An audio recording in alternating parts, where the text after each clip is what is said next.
Whatever you're doing, stop it in the name of Jesus and call your grandma. Bye. Welcome back, guys, to Life of Bree. I have a very special guest with me today, and my friend, Miss Beyla Walker. Very happy to be here. We've been talking about it for a little minute. You know, we talk all the time, so I'm glad that you're stepping into your calling and having to talk today. Yes, it's hard to get Miss Walker, guys. She's booked and busy. Booked and busy. Today's episode, y'all, is something that's so near and dear to both our hearts because it's one of the reasons. There are many reasons why me and Beyla bonded, but one of the many reasons was us growing up in a preacher household. So today's episode is Life of a PK, something that we can probably 30 minutes is not going to be able to hold. All we have to say, we'll probably have to do a part 2 later, but we're just going to get into it. Let's go into first some of the positives, because I think we talk a lot on social media about the negatives of being a PK and what you have to uphold and the lifestyle you have to live. But let's just talk about the positives of being a PK. One, we were talking about it the other day when we were at a graduation party. It's the covering, right? Mm-hmm. You grow up, you're covered in prayer, right? And I think our parents that are pastors, they lay out a great foundation, or they try to lay out a great foundation for you to follow. I love that, whenever we both went out to college, everything that they taught us, everything that they implanted in us, it stayed with us. So I think for me, the best part was the covering that came with it, which, when you're young, you take it for granted. Mm-hmm. But now that we're older, walking in our womanhood, you really realize that the covering for me is probably my favorite part. It's a plus for sure. I love that. And it's honestly so crazy because it's not like you say you took it for granted. That was the furthest thing from my mind during that time. I just liked being that girl. Like knowing that when my granddaddy roll up and I roll up behind him, it's like everybody move out the way. Like I was the girl. Like you're that family. You're that person that everybody waits on, they go to, and it's just like feeling important at the time, because I'll say I was kind of popular in school, but like that was another moment of popularity in the church. Is like everybody is like, "How's Brianna? What's Brianna doing? What's going on, Brianna?" All the women that want to marry my granddaddy, they gonna buy all the gifts, the dresses, that was a feeling in itself as a kid. But now, like you said, I just think the seeds that were planted is what I'm the most grateful for. One of the highest positives for me is like, and it ties in with covering. The seeds that were planted, the words of wisdom that I have now will just flow out of me when I'm talking to someone, and I have to remember, like, that's something my granddad told me, and I never would have thought about it in that capacity until now. It's like every moment I spent with him, honey, revivals, deliverance services, whatever it may be, it was a moment that prepared me for something I've had to go through now. And I don't think you realize that, when we both go off to college and you see the real world for the very first time. Y'all know I'm from Apalachicola, small town, but it's a place where most people are believers, most people are Christian, right? And when you go off, you realize, like, dang, I'm glad I was kind of raised the way I was raised, right? We listen and we don't judge, folks. That's always the motto here, but it's so true. I mean, I literally, most of my friends grew up in a Christian household. Pretty much my main best friends, all of them did, thankfully. So that's another reason why we can bond. But I do have friends who sometimes I'm explaining something to them about, why I have to do a certain thing or why I have to look a certain way. Honey, explaining speaking in tongues to people probably is still the funniest thing to me, because I'm like, it was like language, just it was probably first language in my house growing up, because my granddad prayed so much and still does to this day. I could be riding in the car with him and it's just gonna happen, and you just keep driving like he in his moment. But I mean, trying to explain that to somebody is like, whew. People look to our families as those families that you could talk to, or those families that they try to make a good impression. I think on one end it's a great big responsibility as well, True. Which is probably going to be something that we're going to talk about a little later. Yeah. But that responsibility, it was taught when we were younger.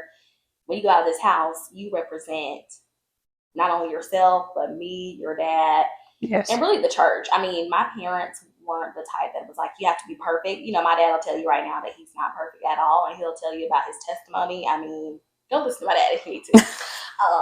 But it's a huge responsibility.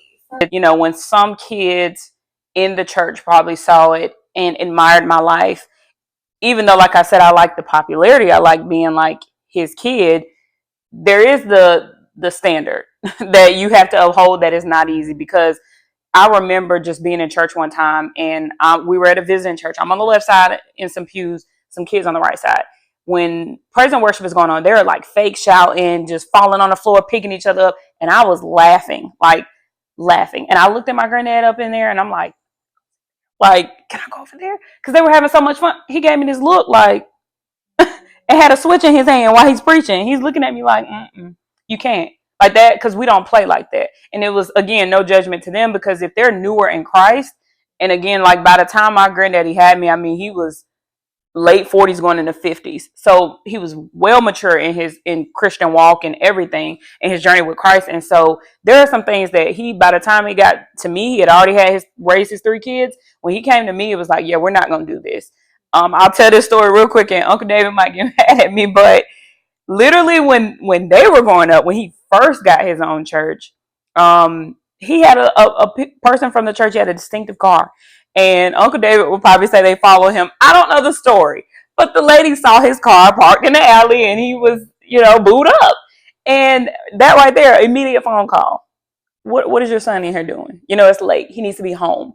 And it was just stuff like that that just make you go like, oh my gosh, like I can't do anything. Even social media, that was the biggest thing for our generation growing up, is like they posting the cuss word songs, they posting the pictures like this, they posting the I'm about to fight. Yeah, not Brianna. Not gonna happen. You talked about your uncle and how your uncle got caught. My brother, growing up, smoking weed, I thought it was the end of the world. I thought weed was crack cocaine. So we had teen youth, right? Mm-hmm. When I found out that some of them smoked weed, I was like, oh my God, y'all smoke weed. So my brother, he ends up smoking weed with a group of friends. And somebody in the community sees him. She comes to our house, knocks on the door, tells my dad. I mean, that was the worst whooping. I say that to say is that when I was telling you how we don't just represent ourselves, I think a lot of people probably held us to a standard, which on one end is a great thing to have a standard. Yeah. And on the other end, we are human too, right? Yes. So when people see PKs, I think they expect a certain level of like maturity and things like that, which is great, right?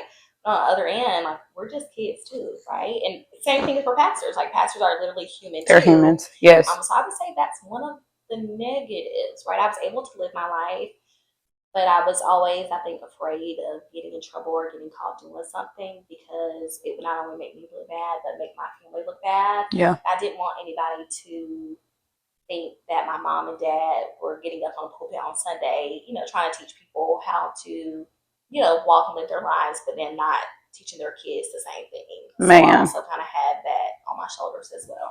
I think even now, he deals with a lot of judgment from his children. I would say the 4 of us are all very different. All have a different walk, all have a different situation.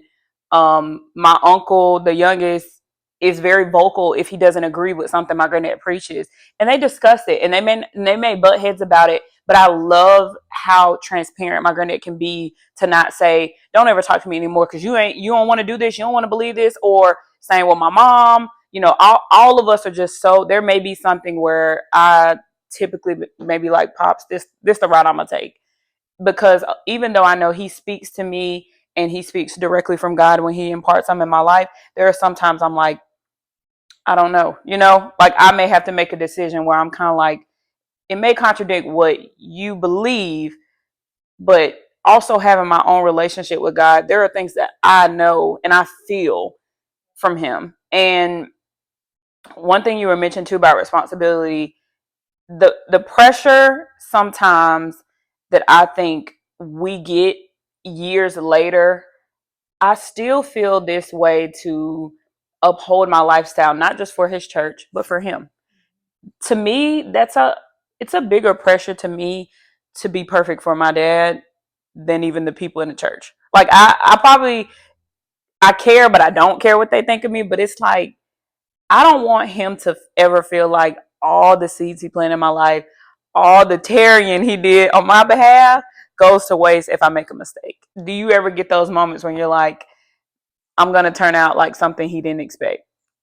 I did. Like when I was, we were PKs and we both parents had small churches. You're kind of doing everything in the church. So we was on the praise team, dancing with children. I think when I was in high school, I was helping with the media department. So growing up, I was always involved in everything. And I used to sing in church too. Same. And I had gotten to a point, those rebellious teenage years, I didn't want to do anything in church. I was like, oh, why do I have to do this? Or why do I have to do that? So when I kind of got to that point where I was kind of coming into the person who I was, sometimes I was afraid to kind of be like, no, I really don't want to do this anymore. But I got to the point where I was like, you know what? They'll love me regardless. I'm sure your granddad, he'll love you regardless. Yeah. Some of the time it's just, I think, us, like ourselves, kind of putting that pressure on each other. His protective nature was for me to immediately come home. And it was for me because I'm so independent. That's the way he raised me. I've seen him come from the bottom and come back out to the top. I've seen that with a lot of people in my family, like my mom, all of them. I've seen them just grind, and that's what I'm so appreciative for. But because of me seeing that, it made me go like, no, Pops, I can't just come home. I can't just come home and you fix every problem. Bree has to figure out a way to lean on God specifically for this moment. And there are some more things that I'll share with you guys about what I've seen him do. I mean, outside of me getting my job, it's a plethora of things that I can name that have happened since I lost my job. And I had to walk through that. And I just felt like if I went home, he's basically going to take the walk for me. God says the battle is not, it's not ours, it's his. And I was like, I don't want the battle to become my granddad's though. I don't want him to feel like, now I got to comfort Bree or I got to do this. And I just need to lock myself in this house for a little while and be like, let me talk to God. Let me figure this out for myself. Let me just grind. Let me apply till my fingers hurt. I was doing everything I could, but going home. And I think that's one thing that preachers' kids, that giant leap, right? Figuring out the walk for ourselves. Because most of us, you had to be in church every Sunday. You had to go to youth Bible study, right? So those are things that we had to do. Even sometimes, I still loved it. But growing up, once you get to college or wherever you go after high school, you're on your own, right? So you just talked about having your own walk with God, and I think that's a big thing for a lot of preachers' kids. I think they really have to think about, okay, I was forced to do this, so now am I seeking a relationship with God for myself or is this for somebody else? And I think that's a big thing that we probably both been through. Yes. Typically, most Black families grow up Baptist, something that we did not.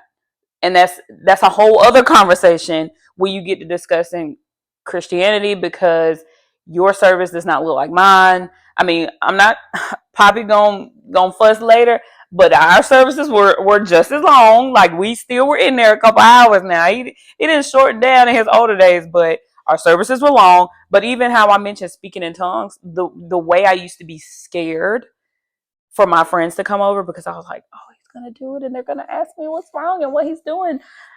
How are conversations with some of your friends who grew up in, different churches compared to yours? Most of my friends, when we were growing up, most of us were non-denominational churches. So we were kind of used to speaking in tongues and things like that nature. Girl, for us, total opposite. When I visited my best friends growing up, just so different. They all went to Baptist churches, and I was literally the only one who did not. So when I went to the service, I still had a great time. It wasn't anything different. It was just the way the service was set up I wasn't used to. I'm very used to laying hands and all of that. It was very different because, some Baptist churches do pray for you, but as far as the extent that it can go in a non-denominational, my church is apostolic. In an apostolic church, I mean, it's just a different. I can't even put in words like goodness gracious how it gets. I think so. My friends, pretty much, even high school throughout college, our church services were different, but they weren't completely different. But my grandmother, she went to an AME church, so that was just a little bit more, old school hymns. You stand up whenever they're reading scriptures for the first time. I know a lot of people still do that. So that's, for me, I think that's the only difference that I've seen pretty much. But that's a good thing. It definitely translated into the churches I go to now. Since I've been away from home, which has been since 2020, I haven't been to anything but a non-denominational. I really never found another apostolic church, because there are a lot, but there aren't a lot at the same time. Like, they're not a lot in bigger cities. They're more so your Baptist, your, like, even those Methodist, you'll find all of those. It's very hard for me to find an apostolic church. I think there was one in Troy when I was in college, and I never got a chance to go to it because I ended up going to a church, and I wish I remember the name of St. Paul and St. Peter. I went to both and enjoyed those, and I think St. Paul might have been Baptist, maybe, possibly. A lot of students would go there. So, but I think it definitely translated to where I find a home now because of my comfort. Do you ever see yourself being a minister? Because something that comes with the PK is the people who remember you and used to change your diapers and watch you in the church. I have my godmama, as I call her, will call me Little Apostle all the time, and I'm just looking at her and I'm like, and never, could not do it. No, I've never seen no. And y'all, I'm not telling myself. If I ever see a guy and he's like going on that path, I'm like, let me turn up, boy. That life's not for me. Oh, Jesus. Because people have different callings. Not every preacher's kid is supposed to be a minister. But I've always grown up. We're in broadcast journalism now. Yeah. Where you're speaking, you put things together. I've always been the one, like I said, singing, and when people were doing events in the community, I was speaking in the community and stuff. So it was always, they knew I was gonna be on TV or do something like that. But ministry, I'm not sure. But as you continue to develop your relationship with God, you never know where He's going to take you. That's one thing that I've learned. Sure. As we're both growing on our journeys with God, you never know. But ministry, I don't know, God. We might look back on this video now. You might be a pastor's life. Oh. I feel it's so hard, and man, I don't even probably know the half that my parents have done, because when you're pastors, you're covering a whole church. People were always calling my parents. Some people probably needed money at some, which is okay. Some people needed help there. Recommendations. My parents used to counsel. Like, people used to come over our house before they got married. They used to counsel. Ministry is a lot. It is not something that I think should be taken lightly, and it's not something that I would just jump into just because somebody's saying you need to be a minister. Because of your parents. Definitely something you should be following for. Man, I mean, my dad is also a chief apostle. So there are churches under his covering. So it's not just his church he's praying for. It's your church, every pastor that's under him. He has to tarry for all of them, because we're, I love that Pastor Fred says, welcome to this side of the body. It's the same situation. We're all in the body, but this journey we're kind of taking together because we're under the same covering. So I'm having to pray for my pastors, for their church, and for their leadership. Every specific thing that he has to do, I just watch it. I've seen him lose sleep. I mean, countless hours of sleep because he's up praying for things to get right. The most recent thing, I know he won't mind me sharing this. Before I left Huntsville, God placed on his heart to leave his church. He was the pastor. And even I'll back it up a couple years before that, he pastored a church in Wetumpka, and God had to place on his heart. He kind of had a health decline. He had to leave, and we moved back to Birmingham. And so we got a little closer to home.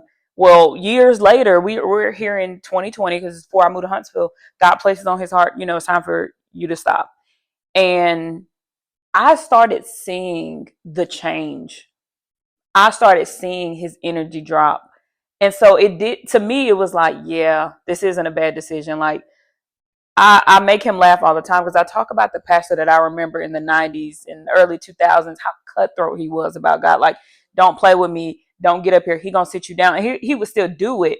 But I feel like he was it had changed. Like the momentum in doing something, the way he would talk to people, because I think he genuinely just wanted everybody to get it and figure it out together. Let's go.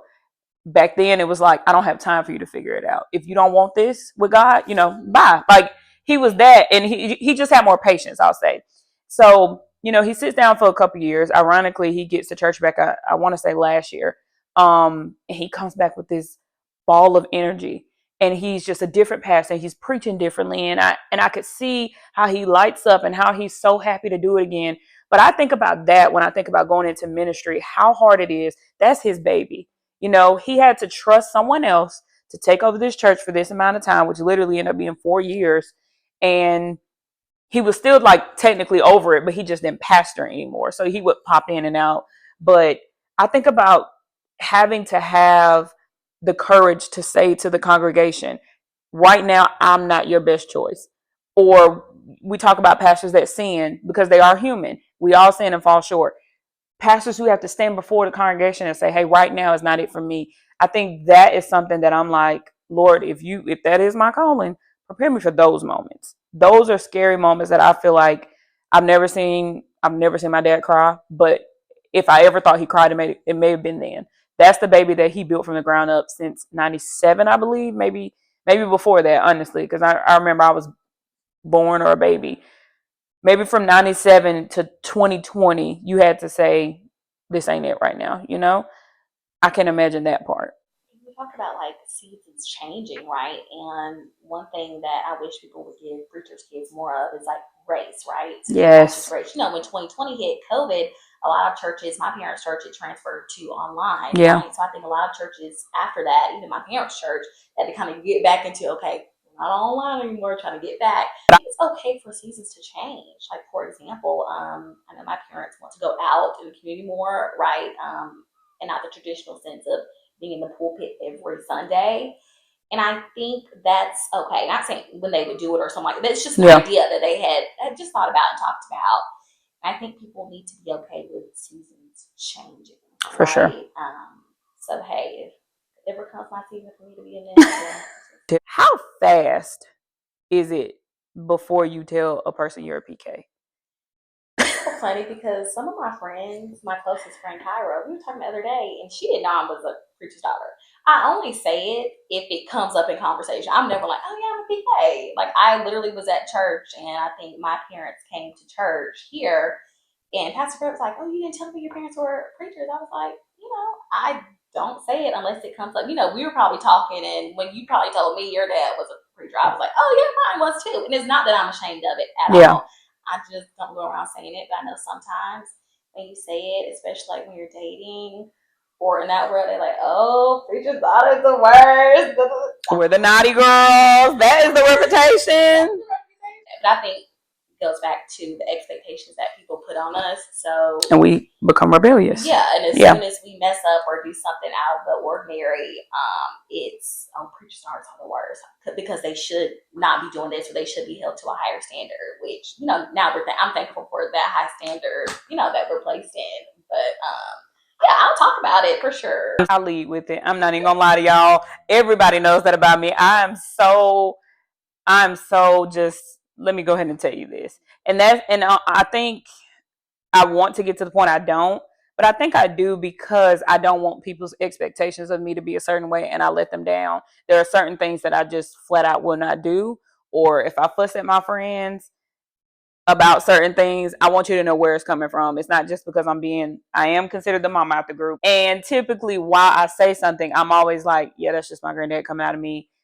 Just ignore that. Like, it's certain conversations that sometimes I turn into the preacher of of the group sometimes, but it means well. I mean well. For me, it was just kind of letting people kind of see that out of you. It's okay to tell people for sure, but I'm the type of like, you should maybe get a sense that I'm a preacher daughter, just based on how I live my life. You know what I'm saying? Like, that's what I would want for somebody. I know I met Zach quickly.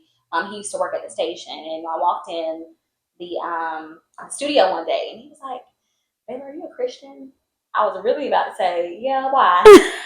But he was like, "I could just tell because you're aura." And I was like, "Zach, like, that's the most beautiful compliment I ever." So I want you to see it on me, but I'll tell you, I'll let you know. I know that's right. Prayer. We got you. All right, Beyla. 3 tips that you could give PKs who maybe struggle with identity, something that can revert to what you learned over your life over the time to where you are now. Number 1, build your own relationship with God.